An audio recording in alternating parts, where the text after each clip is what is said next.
भारत का कुछ अच्छा हो ये पाकिस्तान या चाइना को पसंद नहीं आता, ये तो हम समझ सकते हैं। लेकिन अब ऐसा लगता है कि अमेरिका को भी इन भारत विरोधी देशों के लिस्ट में जोड़ने का समय आ चुका है, क्योंकि अमेरिका भी आजकल भारत विरोधी अभियान चलाने में इन पड़ोसी देशों से पीछे नहीं रहा और ना ही अमेरिका को भारत की तरक्की कभी हजम होती है। जी हाँ दोस्तों, आज ऐसा इसलिए कह रहा हूँ क्योंकि अमेरिका की एक फेमस न्यूज एजेंसी ने भारत को लेकर कुछ ऐसा विवादित आर्टिकल जारी किया जिसे देखने के बाद तो यही लगता है कि हाँ, अमेरिका भी भारत को आगे नहीं जाने देना चाहता।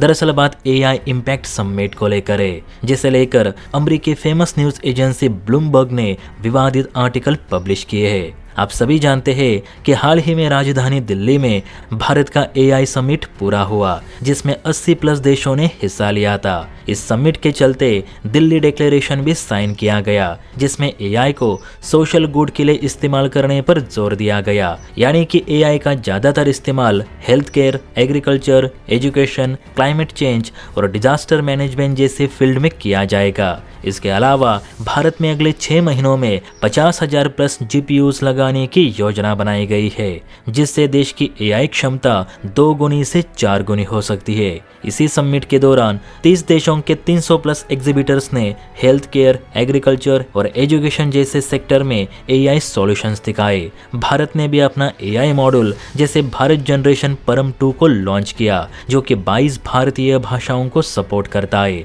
2.5 लाख से ज्यादा लोगों ने इस AI जिम्मेदारी अभियान में हिस्सा लिया, जो कि गिनीज वर्ल्ड रिकॉर्ड भी बन गया। और सबसे बड़ी बात कि इस AI समिट के चलते $200 बिलियन से ज्यादा के निवेश की कमिटमेंट की गई है, जो कि AI सेक्टर के लिए बड़ा पॉजिटिव संकेत माना जा रहा है।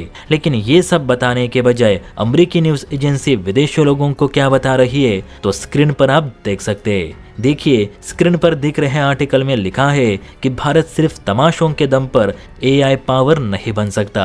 दरअसल ब्लूमबर्ग ने अपने ओपिनियन कॉलम में कैथरीन थोरबेक का लेख प्रकाशित किया है, जिसमें भारत में एक दिन पहले खत्म हुए इंडिया AI समिट को लेकर ये टिप्पणी की गई है कि दिखावे और हिपोक्रेसी के दम पर भारत AI महाशक्ति नहीं बन सकता। ब्लूमबर्ग के मुताबिक भारत के पास ना तो मैनेजमेंट है, ना ही खुद की कोई टेक्नोलॉजी। भारत ने AI इवेंट में भी चाइनीज AI बॉट्स को अपना बताकर झूठी प्रशंसा हासिल करने की कोशिश की। भारत खुद को अमेरिका और चाइना के बराबर दिखाने की कोशिश कर रहा है, जबकि हकीकत यह है कि भारत के कई बड़े शहरों में आज भी पीने योग्य पानी या स्वच्छ हवा का अभाव है। तो भारत कैसे AI का ग्लोबल हब बनेगा? ब्लूमबर्ग का कहना है कि इस समय भारत को AI नहीं तो अपने लोगों के रोजगार, शिक्षा और हेल्थ केयर पर ध्यान देना चाहिए। भारत सिर्फ बड़े बड़े समिट कर सकता है, लेकिन लीडर नहीं बन सकता।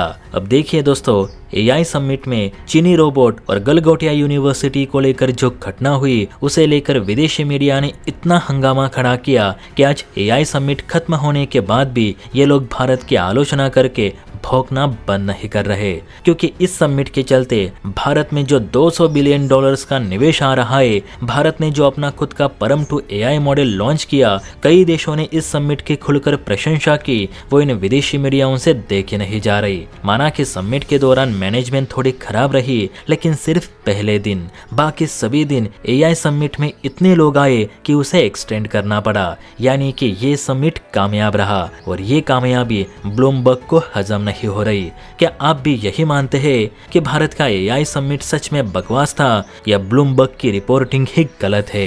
इस पर आपकी क्या राय है, नीचे कमेंट करके जरूर बताइए। और हाँ, वीडियो अच्छी लगी हो तो बेल आइकन प्रेस करके चैनल को लाइक एंड सब्सक्राइब जरूर करें। जय हिंद।